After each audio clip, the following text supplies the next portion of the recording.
Hey guys, Dynamite here. Today I will be showing you the clock, Redstone Clock that I made in response to requests on Scar's video by NerfYT, I think. Yeah, that's it. Anyway, so right now the clock, and it counts down, at which point we'll say that it time's up, and right now it's at 5 hours and 10 minutes. The way you can change that is over here to 4 hours and 13 minutes. There we go, now it's 4 hours, 13 minutes. It goes up to 10 hours and then normal minute times.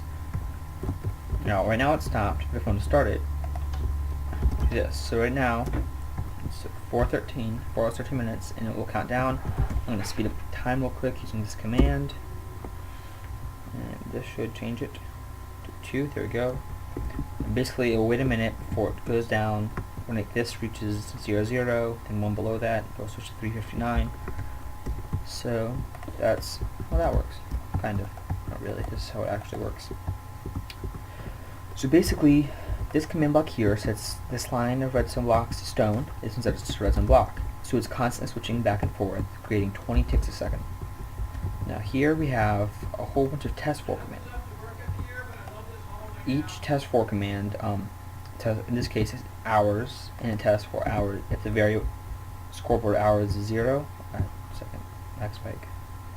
It's odd. Huh. Alright, so hours 1, hours 2, so on, all the way up to. Not so much. I'll fix it. Bye. Why not appear in the video? Anyway, 10 hours, and all these clone to different numbers so that you can see it. Now right here, 20 times a second, it adds a score of 1 to the hours. If we show you that timer right now. Objectives, display, sidebar, our timer. It's constantly counting up, and once it reaches 72,000, it will add 1 to hour. It will subtract 1 from hours, so that it goes from 4 to 3, like that. Remove hours 1, and here it will reset the hour timer to 0. If you notice when I open that it pauses, that's just because that's the way the game works.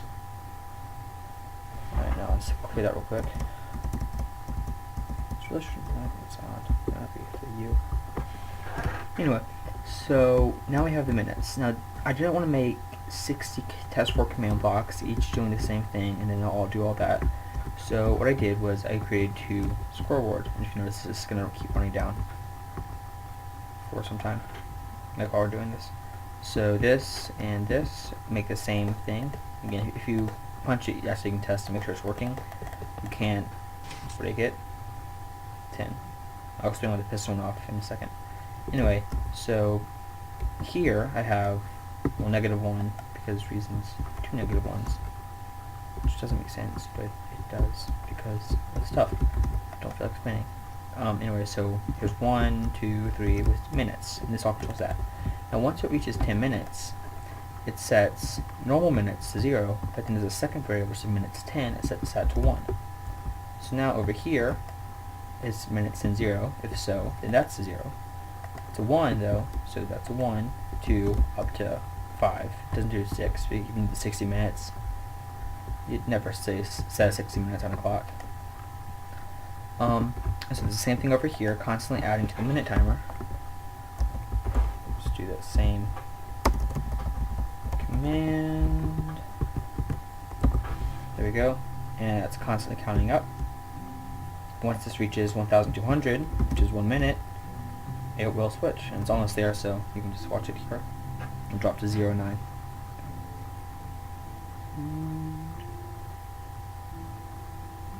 There we go. The numbers are backward because it's mirrored, if you were wondering. Anyway, so it removes 1 per minute, and it resets to the minute timer. So that's the basics of it. But now, how to switch from hours to minutes. So basically, the way this works is, well, there's 2 things. When this is 0, this is minutes 0. And when minutes 10 is 0, from this block, it's a power as an AND gate. So if minutes 10 is 0, it comes to here, and if minutes is 0, it comes to here. So when they're both 0, it removes 1 from hours. But how do we tell it when it's done? What happens is, we get 2 command blocks running the same things. It basically is minute 0 and is minutes 10 0. If, in this case, minutes 10 is 0, so this is activated. Well, if minutes is also 0, then that will be activated, so a redstone circuit can run through to power this command block, which will just clear it up, reset everything, and say, time's up. Now, when hours is 0, it will activate this command block. When this command block is activated, that means this torch will have turned on. When that torch turns on, it will activate the circuit, powering this command block. We're running over here,